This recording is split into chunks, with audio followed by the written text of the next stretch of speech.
രാജാങ്കണത്തിൽ കുട്ടിക്കൃഷ്ണന്മാരാർ ഇങ്ങനെ രേഖപ്പെടുത്തിയിട്ടുണ്ട്. ഭാരതഭൂമിയിൽ മാത്രമുണ്ടായ പത്നി മൃത്യുവെ ചൊല്ലിയുള്ള വിലാപകാവ്യങ്ങളെല്ലാം ഭാരതീയ ദാമ്പത്യത്തിന് ഒരസാധാരണ പ്രശംസയാണ്. മറുനാടുകളിലെ കവിപത്നിമാർക്ക് ലഭിക്കാത്ത ഈ മാന്യസ്ഥാനം തങ്ങളുടെ ചില സഹോദരിമാർക്ക് വന്നതിൽ ഭാരതീയ സ്ത്രീത്വത്തിന് തികച്ചും അഭിമാനം കൊള്ളാം. ആംഗലേയ കൃതികളിൽ വിലാപകാവ്യങ്ങൾ ഏറെയുണ്ട്, പക്ഷെ അവയൊന്നും വിധുര വിലാപകാവ്യങ്ങളല്ല. ഇക്കാര്യത്തിൽ കണ്ണുനീർത്തുള്ളിയുടെ കർത്താവ് തികച്ചും ഭാരതീയനാണ്. മഹാകാവ്യങ്ങളുടെ ലക്ഷണങ്ങളിൽ ഒന്നായിട്ട് ദണ്ഡി വിപ്രലംബത്തെ പറയുന്നുണ്ട്. വിരഹം കൊണ്ടാണ് വിപ്രലംബം ഉണ്ടാവുന്നത്. വിരഹത്തിന് ഹേതു മരണമാകുമ്പോൾ ഇനിയൊരു പുനഃസമാഗമം ഉണ്ടാവില്ല എന്നുള്ള അറിവ് കൂടിയുണ്ട്. അപ്പോൾ വിപ്രലംബ ശൃംഗാരജന്യമായ കരുണരസം കൂടി ആ കാവ്യത്തിൽ ജനിക്കുന്നു.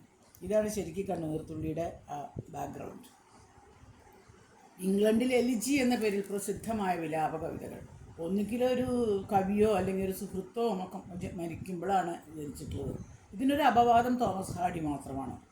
അദ്ദേഹം തനിക്ക് ഇഷ്ടപ്പെട്ട ഒരു പെൺകുട്ടി മരിച്ചപ്പോഴാണ് വിധുരവിലാപ കവനം രചിക്കുന്നത്. മറ്റുള്ളവർ ബെൻ ജോൺസൺ ഷേക്സ്പിയർ മരിച്ചപ്പോഴും, മിൽട്ടൺ എഡ്വേർഡ് കിങ് മരിച്ചപ്പോഴും, തോമസ് ഗ്രേ, താനറിയാത്ത നിരവധി പേർ വെസ്റ്റ് ഉൾപ്പെടെ മരിച്ചപ്പോഴും, ഷെല്ലി കീറ്റ്സ് മരിച്ചപ്പോഴും, ടെനിസൺ ആർതർ ഹാലം മരിച്ചപ്പോഴും, Matthew Arnold Arthur Hugh Clough മരിച്ചപ്പോഴും, ഓർഡൻ യേറ്റ്സ് മരിച്ചപ്പോഴും, എഡ്രിയൻ ഹെൻറി എലിയട്ട് മരിച്ചപ്പോഴും ഒക്കെയാണ് എഴുതിയിട്ടുള്ളത്. തോമസ് ഹാർഡി ബന്ധുവായ പെൺകുട്ടി മരിച്ചപ്പോൾ അത് മാത്രമേ ഒരു പെൺകുട്ടി മരിച്ചപ്പോൾ ഉള്ള വിലാപം, വിധുര വിലാപം ഉള്ളൂ.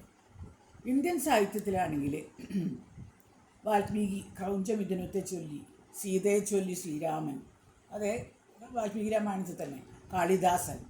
കാളിദാസൻ ഇന്ദുമതിയെ ചൊല്ലി അജൻ രഘുവംശത്തിലും, കാമനെ ചൊല്ലി രതികുമാര സംഭവത്തിലും, ഉർവശിയെ ചൊല്ലി പുരൂരവസ് വിക്രമോർവശീയത്തിലും വിപ്രലംബ ശൃംഗാരത്തിലുള്ള വിരഹകാവ്യങ്ങൾ രചിച്ചിട്ടുണ്ട്. പൂന്താനം ജ്ഞാനപ്പാന തൻ്റെ മകനെ ചൊല്ലിയാണ്.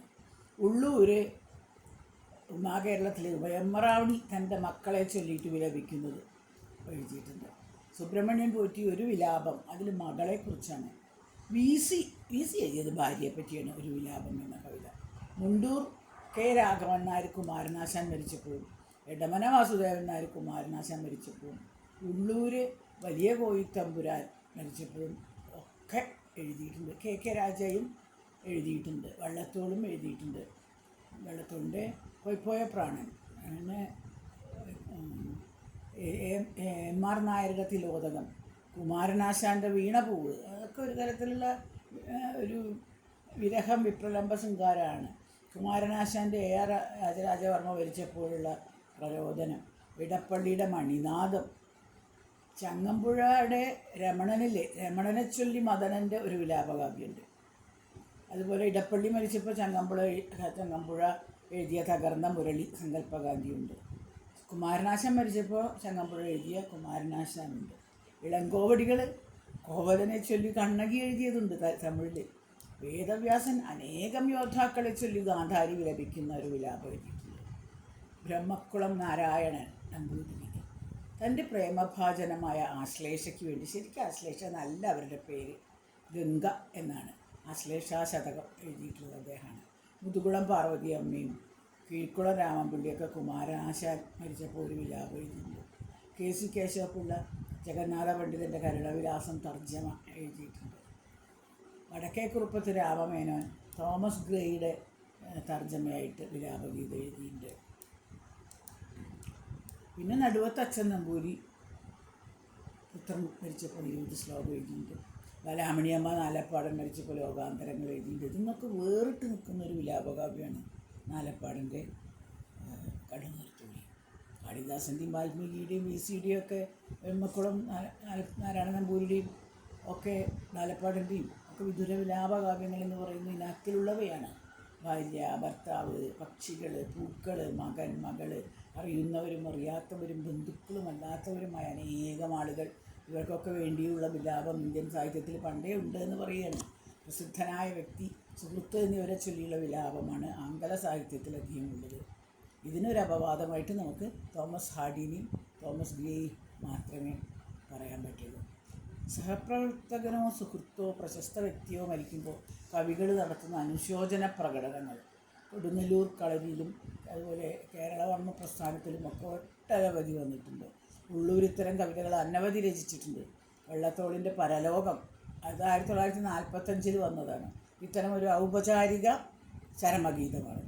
ബാപ്പുജി, സ്റ്റാലിൻ എന്നീ വള്ളത്തോൾ കവിതകളും ഈ ഇനത്തിൽപ്പെട്ടവയാണ്. ഇത്തരം കവിതകൾ എണ്ണമില്ലാത്തത്ര പുറത്തു വന്നിട്ടുണ്ട്, ഇന്നും വരുന്നുണ്ട്. ചങ്ങമ്പുഴയുടെ വിലാപകാവ്യങ്ങളും ഇത്തരത്തിലുള്ളവയാണ് എന്നുള്ളത് നമ്മൾ ശ്രദ്ധിക്കാം. അദ്ദേഹം ടെന്നീസിൻ്റെ ഒരു കൃതി വിവർത്തനം ചെയ്തിട്ട് കൂടിയുണ്ട്, പൂർണ്ണമായിട്ട് വിവർത്തനം ചെയ്തിട്ടുണ്ട്. ചുരുക്കി പറഞ്ഞാൽ വിതുര വിലാപകാവ്യം ഇംഗ്ലണ്ടിൻ്റെ സംഭാവനയല്ല, ഇന്ത്യയുടെ സംഭാവനയാണ് എന്നുള്ളതാണ് അതിൽ പ്രത്യേകത. എന്നാൽ അതുവരെ നിലവിലുണ്ടായിരുന്ന വിതുര വിലാപകാവ്യങ്ങളിൽ നിന്ന് വ്യത്യസ്തമായൊരു വിതുര വിലാപ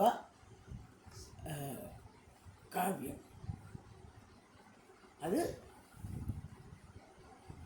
അതിലാണ് ആ നിലയ്ക്കാണ് കണ്ണുനീർത്തുള്ളിക്ക് പ്രാധാന്യമുള്ളത്. അതിൽ VC-യുടെ കാവ്യവും ആലപ്പാടിൻ്റെ കണ്ണുനീർത്തുള്ളിയുമാണ് ആ വ്യത്യസ്തത പുലർത്തിക്കൊണ്ടുള്ള രണ്ടെണ്ണം. അജവിലാപവും ആശ്ലേഷശതകവും സംസ്കൃതത്തിൽ അതിനു മുമ്പുണ്ടായിട്ടുള്ള വിധുര വിലാപങ്ങളാണ്. ആലപ്പാടൻ ചില പഴയ പതിവുകളിൽ മാറ്റം വരുത്തി അനൗപചാരികമായിട്ടാണ് കണ്ണുനീർത്തുള്ളി രചിച്ചത്. അതിൽ പ്രാസദീക്ഷയൊന്നും നോക്കിയിട്ടില്ല. കവി വായനക്കാരോട് നമ്മോട് നേരിട്ട് സംവദിക്കുന്നത് പോലെയാണ്, അല്ലാണ്ട് സ്വയം വിലപിക്കുന്ന പോലെയല്ല അതിൻ്റെ കവിതാ രീതി. ഇംഗ്ലീഷിൽ ഡ്രമാറ്റിക് മൊണോലോഗ് എന്ന് പറയുന്ന മാതിരി ഒന്നാണ്. വിലാപകാവ്യങ്ങൾക്ക് പതിവുള്ള വിയോഗിനി വൃത്തമൊന്നും അദ്ദേഹം ഉപയോഗിച്ചിട്ടില്ല. അദ്ദേഹം ഉപജാതിയിലാണ് രചിച്ചിരിക്കുന്നത്. ഘടനാപരമായിട്ട് പ്രത്യേകതകൾ പുലർത്തുന്ന ഈ വിലാപകാവ്യത്തിൻ്റെ അന്തഃസത്തയും സ്ഥിരം വിലാപകാവ്യങ്ങളിൽ നിന്ന് വളരെ വ്യത്യസ്തമാണ്.